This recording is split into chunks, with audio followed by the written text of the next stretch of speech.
92.7 big FM पर आप सुन रहे हैं यादों का idiot box with Nilesh Mishra season 4। कहानियां जिनमें आप मिलते हैं खुद से। दोस्तों, मैं आपको सुना रहा हूं अपनी मंडली की सदस्य कंचन पंत की लिखी कहानी पतिव्रता।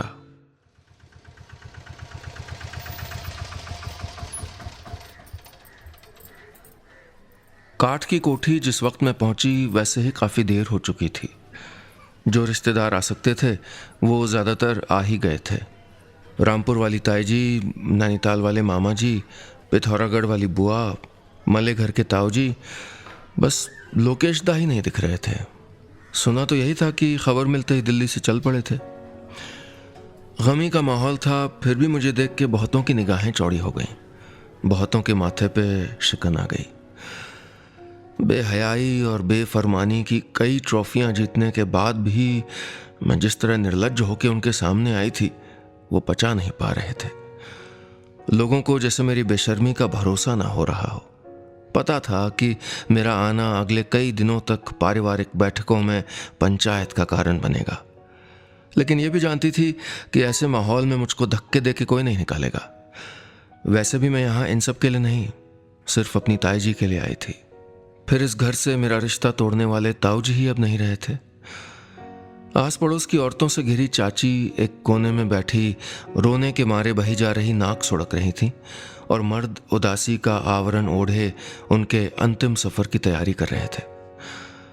यहाँ मौजूद लोगों में पता नहीं कितनों को उनके जाने का मलाल हो, लेकिन मरने के बाद मृतक की सिर्फ तारीफ करने का रिवाज होता होगा, इसलिए सिसकियों सुबकियों के बीच ताऊ जी के कहे अनकहे, सच्चे झूठे सब तरह के किस्से सुनाए जा रहे थे। घर रिश्तेदारी के करीब करीब सभी लोग बाहर ही मौजूद थे सिवाय ताई जी के। बेचारी ताई जी भगवान से यही मांगती थी कि वो मरें तो सुहागिन मरें। उनकी इस बात का भी भगवान मान न रख सका। औरतों का एक ग्रुप ताई जी की बात कर रहा था। सावित्री ठहरी हमारी प्रेमा तो बड़दा की जितनी सेवा की उसने क्या बताऊं। बड़दा तो सड़क ही गए समझो। ऐसी पतिव्रता औरत नसीब वालों को मिलती है। एक औरत ने कहा। हाँ हो दी। बौजू को जब देखा चारोदा की सेवा करते ही देखा, मरने तक उनके पैरों के पास बैठी रही बल। दूसरी बोली, लेकिन चारोगा मरे बड़े कष्ट से बेचारे। पता नहीं कौन सी चीज उनको मुक्त होने से रोक रही थी। भगवान उनकी आत्मा को शांति दे। तीसरी ने कहा। अरे वो हुए संत आदमी, अपनी मौत खुद रोक के रखी होगी ताकि सड़क जाने वाले मुहूर्त में जान जाए। एक और बोली। ताऊ जी की अंतिम यात्रा की तैयारियां करीब करीब हो गई थीं। उनको हमारे गांव ही नहीं, आसपास के सारे गांव और शहरों के लोग जानते थे। मंगल काज हो या शोध सुतक, कोई भी कर्मकांड ताऊ जी के बिना नहीं होता था। ज्योतिष, कर्मकांड, वेद वेदांत उन्होंने घोट के पिए हुए थे। उनकी जजमानी दिल्ली और इलाहाबाद तक थी और लोगों में उनका मान भी बहुत था। आज वही ताऊ जी सफेद पुतले की तरह मेरे सामने पड़े थे, पर जाने क्यों मेरा मन आज भी उनके लिए रो नहीं रहा था। ज्यादा इंतजार करना ठीक नहीं है, दामोदर जी ने परिवार वालों की ओर देख के कहा। दामोदर जी ताऊ जी के शिष्य थे जो अब तक उनकी पूरी जजमानी के उत्तराधिकारी थे। छोटे चचा ने बेबसी से गेट की ओर देखा। लोकेश दा अब तक नहीं आए थे। बेटे के होते हुए बाप को अग्नि कोई और दे, ये तो अपशगुन हुआ, लेकिन बाट जोहते तो भी कब तक। आखिर में फैसला हुआ कि चाचा जी ही लोकेश दा की जिम्मेदारियां निभाएं। मुझे आए हुए घंटे से ज्यादा हो गया था। अंतिम यात्रा शुरू होने को थी।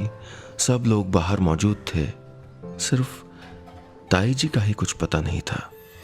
92.7 बिग एफएम पर आप सुन रहे हैं यादों का idiot box with Nilesh Mishra season 4। कहानियां जिनमें आप मिलते हैं खुद से। दोस्तों, मैं आपको सुना रहा हूं अपनी मंडली की सदस्य कंचन पंत की लिखी कहानी पतिव्रता। इस कहानी में अब तक आपने सुना ताऊ जी की मौत की खबर सुन के बैणी 4 साल बाद अपने घर लौटती है, जहां सब लोग शोक में डूबे हुए हैं, लेकिन बैणी की नजरें ढूंढ रही हैं ताई जी को, जिनका अब तक कोई पता नहीं है। अब आगे। ताई जी जब इस घर में आई थी, मैं कोई 7 या 8 साल की रही होंगी। ताऊ जी खुद तब 40 के थे।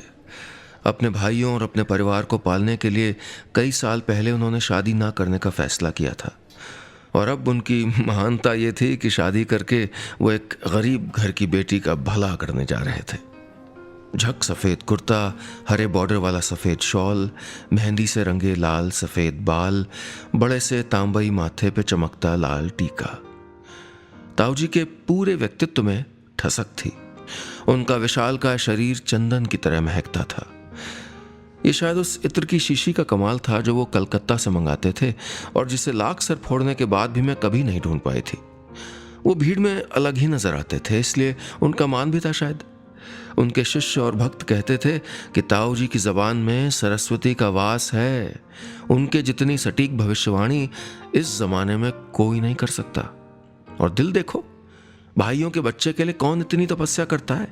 जरा तुनक मिजाज है, गुस्सा थोड़ा जल्दी आ जाता है, लेकिन अगर इतने ज्ञानी आचार्य में थोड़ी अकड़ न हो तो वो आचार्य कैसा। उन्हें सब शास्त्री जी के नाम से जानते थे, लेकिन मैंने उनका नाम रखा था ग्वाण। ग्वाण यानी गोह। मेरी कल्पना में डर का सबसे भयानक चेहरा उस 3 हाथ लंबे मगरमच्छ जैसे ग्वाण का ही था जो मैंने स्कूल के रास्ते में देखा था। एक बार किताब में पढ़ा था कि अफ्रीका के जंगलों में रहने वाली मॉनिटर लिजर्ड आदमी को जिंदा निगल लेती है, पर हमारे पहाड़ों में तो ग्वाण को निगलने के लिए पास आने की जरूरत भी नहीं थी। कहते हैं कि ग्वाण बस फूंक मार के आदमी को मार देता है। इसलिए स्कूल जाने वाले रास्ते से गुजरते हुए हमेशा यही डर लगता था कि कहीं सांप या ग्वाण न दिख जाए। सांप से फिर भी उतना डर नहीं लगता था, लेकिन ग्वाण के नाम से जान कांपती थी। घर में भी यही डर ताऊजी के कमरे के पास से गुजरते हुए लगता था कि कहीं ताऊजी ने देख लिया तो कमरे में बुला लिया जाएगा। और उनके कमरे में बुलाए जाने का मतलब था कि अगले कुछ दिनों तक कोई न कोई नाटक होना ही था। घर में मेरे अलावा चाचा जी के 3 बच्चे थे। ताऊजी अक्सर भूल जाते थे कि कौन सा बच्चा कौन सी क्लास में पढ़ता है, इसलिए चौथी में पढ़ने वाले बच्चे से 7वीं का सवाल पूछ सकते थे। मैं तो अभी तीसरी में ही थी, फिर भी मुझसे 20, 21, 23 और यहाँ तक कि 27 के पहाड़े सुनाने को कह देते थे। गलत जवाब दो तो अगले कई महीनों तक हर आने जाने वाले के सामने आपकी बेवकूफ़ी, आपकी पढ़ाई में कमज़ोर होने का राग गाया जाता था। ये तो तब जब उनका मूड खराब ना हो। अगर मूड खराब हुआ तो 2 दिन तक नमक नहीं खाएंगे, या रात को रजाई ओढ़ना छोड़ देंगे, या फिर चाय को हाथ न लगाने का प्रण ले लेंगे। ताऊजी की इस अनोखी सज़ा से हम वैसे ही अपराध बोध से दबे रहते।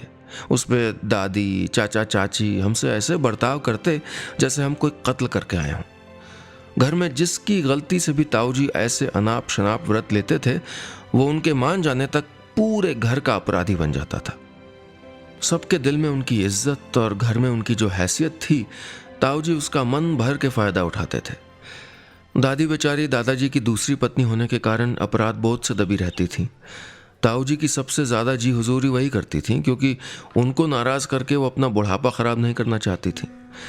चाचा जी को अपनी पहुंच और जान पहचान से ताऊजी ने ही नौकरी दिलवाई थी, इसलिए वो उनके सामने घुटनों तक झुके रहते थे। चाची और उनके 3 बच्चे भी उनके ही नक्शे कदम पे चला करते थे। मुझ बिन माँ बाप की बेटी को ठिकाने लगाने के लिए भी सबको ताऊजी का ही आसरा था। एक राजा और बाकी गुलाम वाली इस व्यवस्था से मुझको बड़ी कोफ्त होती थी। और अब उनके नखरे उठाने के लिए एक और शख्स हमारे घर में आ रहा था, हमारी नई ताई जी। 92.7 बिग एफएम पर आप सुन रहे हैं यादों का edit box with Nilesh Mishra season 4, कहानियां जिनमें आप मिलते हैं खुद से। दोस्तों, मैं आपको सुना रहा हूं अपनी मंडली की सदस्य कंचन पंत की लिखी कहानी पतिव्रता। इस कहानी में अब तक आपने सुना, नियम कायदों के पक्के ताऊजी की मर्जी के बिना घर में कोई काम नहीं होता। बैनी को लगता है कि ताऊजी खुद को सजा देके दूसरों को उनकी ही नजरों में गिराने का काम करते हैं। अब आगे। ताऊजी के बारात में हमको जाने नहीं दिया गया था। हम बच्चे घर पे ही बारात के आने का इंतजार कर रहे थे। जब बारात आई तो सबकी तरह मेरी नजरें नई ताई जी को ढूंढ रही थी। हट्टे कट्टे ताऊजी के पीछे नन्ही मुन्नी सी ताई जी करीब करीब छिप गई थी। ताऊजी की उम्र उस वक्त 40 साल के करीब होगी और उनकी सिर्फ 20-22 की।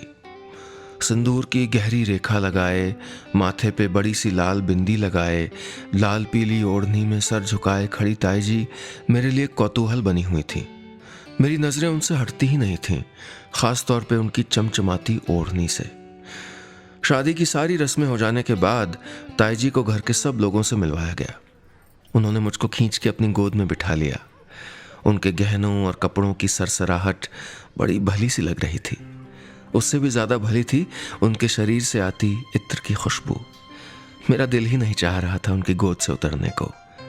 एक और ताऊजी थे जिनके आसपास रहने से भी दम घुटता था, दूसरी ओर ठंडी बयार जैसी ताई जी। न जाने कितनी देर तक मैं उनकी गोद में बैठी रही और न जाने कब वहीं बैठे बैठे सो गई। पहले ही दिन में ताई जी मुझको भा गई थी। ताऊ जी भी कुछ बदले हुए थे। ना रामचरितमानस की गुटिका खो जाने पे वो नाराज हुए थे, ना ही उनके दोशाले पे दाग लग जाने पे उन्होंने अनशन किया था। उनके तेवर तो बदल रहे थे, लेकिन तासीर वो कैसे बदलती। शादी के 1 हफ्ते बाद ताई जी ने पहली बार रसोई संभाली। खाने की खुशबू से ही मुंह में पानी आ रहा था। ताई जी ने सबसे छुपा के 1-2 मालपुए मुझको पहले ही खिला दिए थे। सब खाने को बैठे थे। ताऊ जी ने एक निवाला मुंह में डाला और उठ गए, बिना कुछ कहे, बिना डांटे। हमारे यहाँ खाने में नमक जरा ज्यादा पड़ता था। नई नवेली ताई जी को नमक का अंदाज नहीं आया और सब्जी में नमक जरा कम रह गया था। बस इसी बात पे ताऊ जी नाराज हो गए थे। ताई जी शर्म और अपराध बोध के मारे जमीन में गड़े जा रही थीं। इसके बाद 4 दिन तक ताऊ जी फलाहार करते रहे। अपनी झेप और शर्म छोड़ के ताई जी ने कई दिनों तक उनसे हाथ जोड़ के मिन्नतें की, तब जाके ताऊ जी माने। ताऊ जी के नाराज होने पे सब जिस तरह परेशान हुए थे, ताई जी ये तो समझ गई थी कि इस घर में उनके पति की क्या हैसियत है, लेकिन अभी उनको इस बात का अंदाजा नहीं था कि ताऊ जी का गुस्सा किस हद तक खतरनाक हो सकता है। इस बीच पता नहीं कब और कैसे मेरे सारे काम ताई जी ने संभाल लिए थे। मुझे नहलाने धुलाने से लेके मुझे पढ़ाने और सुलाने तक। ताऊ जी से सामना अब कम होता था और उनसे डर भी लगना कम हो गया था। ताई जी के आने के बाद घर का माहौल थोड़ा बदल गया था। मुझे अपना घर अच्छा लगने लगा था, कुछ घर जैसा लगने लगा था। लेकिन ताई जी की जिंदगी भी पूरी तरह बदल रही थी। 92.7 बिग FM पर आप सुन रहे हैं यादों का idiot box with Nilesh Mishra season 4, कहानियां जिनमें आप मिलते हैं खुद से। दोस्तों, मैं आपको सुना रहा हूं अपनी मंडली की सदस्य कंचन पंत की लिखी कहानी पतिव्रता। इस कहानी में अब तक आपने सुना ताऊ जी की मृत्यु हो गई है और उनकी भतीजी बेणी, जिसका सारे घर ने तिरस्कार किया था, वो वापस घर आई है और ये सोच रही है कि उसकी प्यारी ताई जी कैसे ब्याह करके इस घर में लाई गई थी। घर में ताई जी के आने से बेणी के जीवन में माँ की कमी पूरी होने लगी थी, लेकिन ताऊ जी की नाराजगी का सीधा निशाना अब ताई जी हो गई थी। अब आगे। हमारे घर में सुबह 4:30 बजे के बाद सोने का रिवाज नहीं था। ताऊ जी 4 बजे उठ जाते थे। दादी, चाची और चाचा जी को उनके साथ ही उठ जाना होता था। हम बच्चों को 4:30 बजे तक सोने की छूट थी, लेकिन उससे एक पल देर तक नहीं। ताऊ जी के उठने की आहट से ताई जी की नींद भी खुल ही जाती थी। उस दिन ताई जी की नींद जरा देर से खुली। उठी तो देखा ताऊ जी कमरे में नहीं थे। बाथरूम, रसोई, मंदिर का कमरा, सब जगह घूम लेने के बाद भी वो नजर नहीं आए तो ताई जी जरा घबरा गईं। इतने दिनों में वो ताऊ जी को इतना तो जान ही गई थी कि ओंकार शास्त्री नियमों के कितने पाबंद हैं। 4:30 बजे पूजा का नियम था, लेकिन पूजा तो दूर, आज अब तक दिया भी नहीं जला था। दादी ताई जी से पूछती रह गई कि हुआ क्या है, लेकिन ताई जी क्या बताती, उन्हें खुद भी नहीं पता था। चाचा जी को घंटे भर से ऊपर हो गया था ताऊ जी को ढूंढने गए। काफी देर के बाद जब वो ताऊ जी को लेके आए तो उनका शरीर नीला पड़ा हुआ था। ताऊ जी कोसी नदी में कमर तक पानी में खड़े मिले थे। घर में जैसे भूचाल आ गया था। चाचा ने उनके नहाने के लिए गर्म पानी रखा। दादी तेल में कपूर मिला के उबालने लगी। चाची ने अदरक और हरड़ का काढ़ा चढ़ा दिया। हे राम, इस जाड़े पाले में तू पानी पानी में क्या कर रहा था ओंकार? हमसे कुछ गलती हो गई क्या? दादी उनके तलुओं में गर्म तेल की मालिश करते हुए बोली। प्रायश्चित करने गया था ईजा। जिस घर में ब्रह्म मुहूर्त के बाद भी औरत सोई रहती है वहां पिशाच मंडराते हैं, ताऊ जी ने कहा और मंत्र जैसा कुछ बड़बड़ाने लगे। सबकी नजरें ताई जी पे जा टकी। मैं तो जानती थी कि ताऊ जी को पर पीड़ा में सुख कितना मिलता है। खुद को सजा दे के वो दूसरे को इतना छोटा बना देते थे कि वो कभी उनके सामने खड़ा तक ना हो पाए। आज शायद इस सच से ताई जी का सामना भी हुआ था। वो कुछ बोली नहीं, बस खड़ी रही, ताऊ जी को देखती रही, शर्म से, ग्लानि से, गुस्से से, घृणा से। बस उस पल से ताई जी बदल गई थी। सुबह 4 बजे ताऊ जी उठते थे, इसलिए उन्होंने 3 बजे उठना शुरू कर दिया ताकि नहा धो के सुबह निकाले हुए ताज़े दूध से उनके लिए चाय बना सकें। ताऊ जी बासी दूध इस्तेमाल नहीं करते थे और बिना नहाए किसी के हाथ से चाय पीना भी उनको मंजूर नहीं था। उनके नहाने तक ताई जी पूजा घर के बर्तन और मूर्तियां राख से मांज पोंछ के रख देती और ताज़े फूल थाली में सजा के रुई की बत्ती बना के तेल में डुबो के रख देती। दिया ताऊ जी ही जलाते थे। ताई जी को क्या, उनके अलावा किसी और को भी इसकी इजाज़त नहीं थी। ताऊ जी के कुछ कहने के पहले ही वो उनका सारा काम कर दिया करती थी। वो चाहे रसोई में बैठी हूं या बारामदे में, उनके कान हमेशा ताऊ जी के कमरे की ओर लगे रहते थे। जाने वो कब किस काम से बुला लें। उनको पानी भी पीना हो तो वो ताई जी को आवाज़ लगाते थे, चाहे पानी का ग्लास उनके बगल में रखा हो। शादी के बाद सिर्फ एक बार वो अपने मायके गईं और जब वापस लौटी तो देखा ताऊ जी को ज़रा सा बुखार था। ताई जी पूरी रात ताऊ जी के माथे पे पट्टियां रखती रहीं, कभी काढ़ा बना के उनको पिलाती तो कभी उनके पैरों की मालिश करती। हालांकि ताऊ जी की इजाज़त से ही वो मायके गई थी, लेकिन नाराज़ ताऊ जी अब मौन व्रत पे थे। मुझे पता होता आपकी तबीयत खराब हो जाएगी तो मैं कभी नहीं जाती, इसलिए आगे से नहीं जाऊंगी। अब थोड़ा सा काढ़ा पी लीजिए। ताई जी के बार बार माफ़ी मांगने के बाद ही ताऊ जी काढ़ा पीने के लिए तैयार हुए। उसके बाद वो कभी अपने मायके नहीं गए। उनके सगे भाई की शादी हुई, उनके बच्चे हुए और अब उनकी भांजी तक की शादी हो गई थी। मायके वाले बुलाते बुलाते थक गए, लेकिन वो कोई न कोई बहाना बना देती थी। अगले कुछ सालों में उन्होंने खुद को पूरी तरह ताऊ जी के लिए समर्पित कर दिया। रात को लाइट जाती तो वो रात रात बैठ के ताऊ जी को पंखा झलती। वो कुछ लिखने बैठते तो स्याही की शीशी लेके बैठी रहती ताकि फाउंटेन पेन को स्याही में डुबोने के लिए ताऊ जी को झुकना न पड़े। जाइए दीदी, वरना जेठ जी जल समाधि लेने दौड़ पड़ेंगे। ताऊ जी के पुकारने पे अक्सर चाची ताई जी को छेड़ देती थी। ताई जी उनकी बात पे मुस्कुरा देती थी, लेकिन इस मुस्कुराहट में खुशी या गर्व की झलक नहीं होती थी। उनके आने के बाद ताऊ जी का गुस्सा अब घर के बाकी लोगों पे कम ही निकलता था। उनकी सारी नाइंसाफियां ताई जी ने अपने आंचल में समेट ली थी। कभी कभी मुझे लगता था कि वो ताऊ जी को संभाल नहीं रही थी, बल्कि कोई तपस्या कर रही थी। 92.7 बिग एफएम पर आप सुन रहे हैं यादों का edit box with Nilesh Mishra season 4, कहानियां जिनमें आप मिलते हैं खुद से। दोस्तों, मैं आपको सुना रहा हूं अपनी मंडली की सदस्य कंचन पंत की लिखी कहानी पतिव्रता। इस कहानी में अब तक आपने सुना ताऊ जी के सजा देने के अंदाज से ताई जी हिल जाती हैं। वो खुद को पूरी तरह से बदल लेती हैं, ताऊ जी के लिए खुद को समर्पित कर देती हैं। अब आगे। ताई जी और ताऊ जी की शादी को 15 साल हो गए थे। इन सालों में ताई जी बहुत बदल गई थी। वजन थोड़ा बढ़ गया था। सिल्क के बजाय उन्होंने हल्के प्रिंट की सूती साड़ी पहनना शुरू कर दिया था। उनके लंबे काले बाल हमेशा जूड़े में कसे रहते। उनके होठों पे हमेशा ममता भरी मुस्कान रहती और आंखों में आत्मीय गंभीरता। नहीं बदले थे तो सिर्फ ताऊ जी। ताई जी लाख कोशिश कर लें, लेकिन वो नाराज होने का बहाना ढूंढ ही लेते थे। खाना मिलने में 1 मिनट देर हो जाए तो दवाई खाने से इनकार कर देंगे। ताई जी को रसोई से लौटने में जरा सा देर हो जाए तो अगले दिन से ठंडे पानी से नहाना शुरू कर देंगे।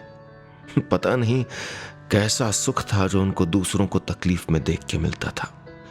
ताई जी ने कभी उनको पलट के जवाब नहीं दिया, पर मैंने अकेले में उनको कई बार सूनी आंखों से अपनी शादी की ओढ़नी को ताकते देखा था। मैं अक्सर खुद से पूछती कि ताऊ जी से इतनी नफरत क्यों थी मुझको।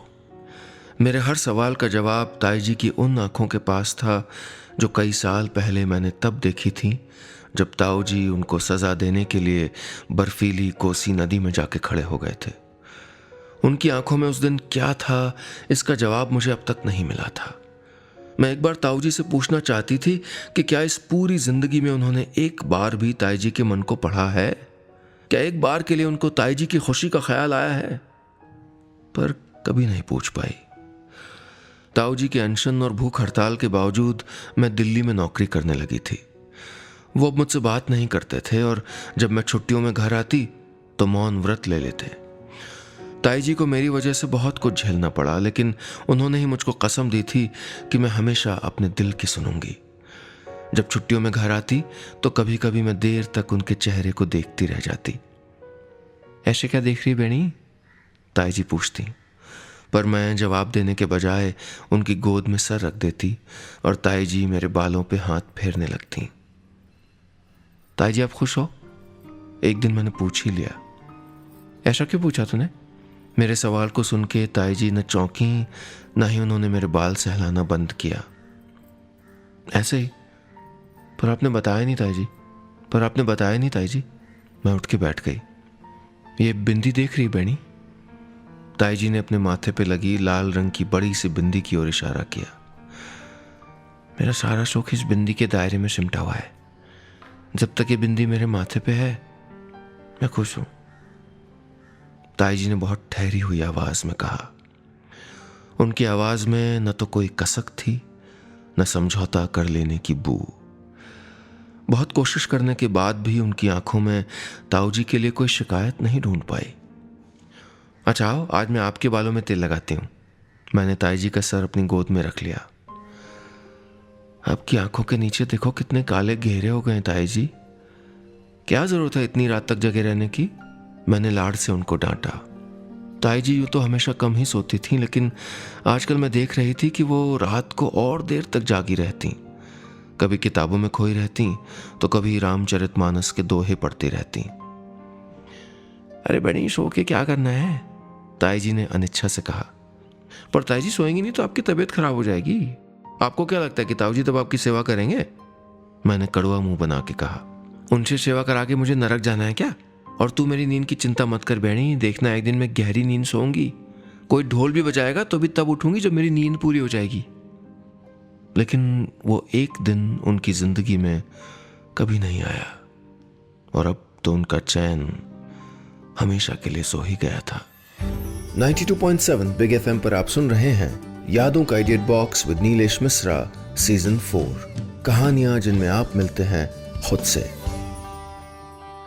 दोस्तों, मैं आपको सुना रहा हूं अपनी मंडली की सदस्य कंचन पंत की लिखी कहानी पतिव्रता। इस कहानी में अब तक आपने सुना, बैणी ताऊ जी के लिए ताई जी के इस समर्पण को समझ नहीं पाती। वो अंदर ही अंदर महसूस करती है कि वो ताऊ जी से प्यार नहीं करती, लेकिन ताऊ जी की बातें और उनका व्यवहार उनकी सोच को बार बार गलत साबित कर देते हैं। अब आगे।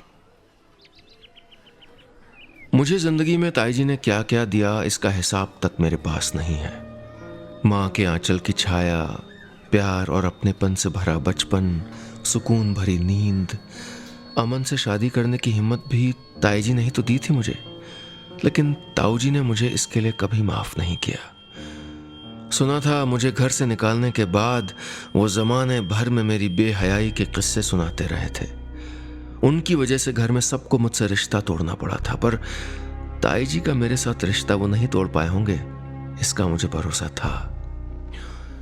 जेठ जी ने तो बेचारे मरने के पहले सारे पश्चाताप कर लिए, सबसे माफी मांगे। कहा माफी के मांगने से तो सारे पाप धुल जाने वाले ठहरे। फिर हमारे जेठ जी तो संत ठहरे। चाची फुसफुसाते हुए किसी से कह रही थी। हैरान रह गई थी मैं उनकी बात सुन के। क्या सिर्फ माफी मांग लेने से उनको माफी पा लेने का हक मिल गया था? तो ताई जी ने क्या कहा? मेरे अचानक बीच में बोल पड़ने से चाची अचकचा गई। फिर जरा संभल के बोली, दीदी क्या बोलती है मैनी? बोलना तो उन्होंने सीखा जो नहीं ठहरा। मरते समय जेठ जी ने उनके आगे हाथ जोड़ रखे हुए। माफ तो दीदी ने कर ही दिया होगा। एक बार कह भी देती तो मरने वाला शांति से जाता। वो बेचारी तो जेठ जी की ओर देखती रह गई। चाची ने ठंडी सांस लेके कहा, नहीं ताई जी, आपको उस आदमी को माफ नहीं करना चाहिए था। आपको उनको माफ ना करना ताऊ जी के लिए सबसे बड़ी सजा होती। लेकिन क्या आपने उनको इस सजा से भी बरी कर दिया था? मेरा दिल भावनाओं की कई कश्तियों पे हिचकोले खा रहा था। मुझे ताई जी की वही नजरें फिर याद आ गईं। हैरानी, गुस्सा, नफरत, घृणा। नहीं, वो आंखें ताऊ जी को माफ नहीं कर सकती थीं। देखने वाले ना समझे हो शायद, पर ताऊ जी तो समझ गए होंगे। क्या मरने से पहले इसीलिए वो इतने बेबस और कमजोर हो गए थे? माता जी को बुला लीजिए, वो पंडित जी को आखिरी बार प्रणाम कर लें, अब ज्यादा देर रुकना ठीक नहीं है, दामोदर जी ने कहा। चाची इससे पहले उनको बुलाने जाती, शैलजा बुआ भागती हुई आई। प्रेमा दी दरवाजा नहीं खोल रही है, कमरे से धुआं भी आ रहा है, शायद उन्होंने कुछ कर लिया है। वो रोते रोते बोली। हम दौड़ दौड़ के उनके कमरे की ओर गए। ताई जी को खो देने के ख्याल भर से मेरा दिल कांप गया। चाचा जी प्लीज दरवाजा तोड़वाइए, मैंने करीब करीब गिड़गिड़ाते हुए कहा। तब तक सब लोग वहां जमा हो गए थे। 3-4 लोगों ने किसी तरह दरवाजा तोड़ा। कमरे में धुएं की पतली चादर बिछी हुई थी।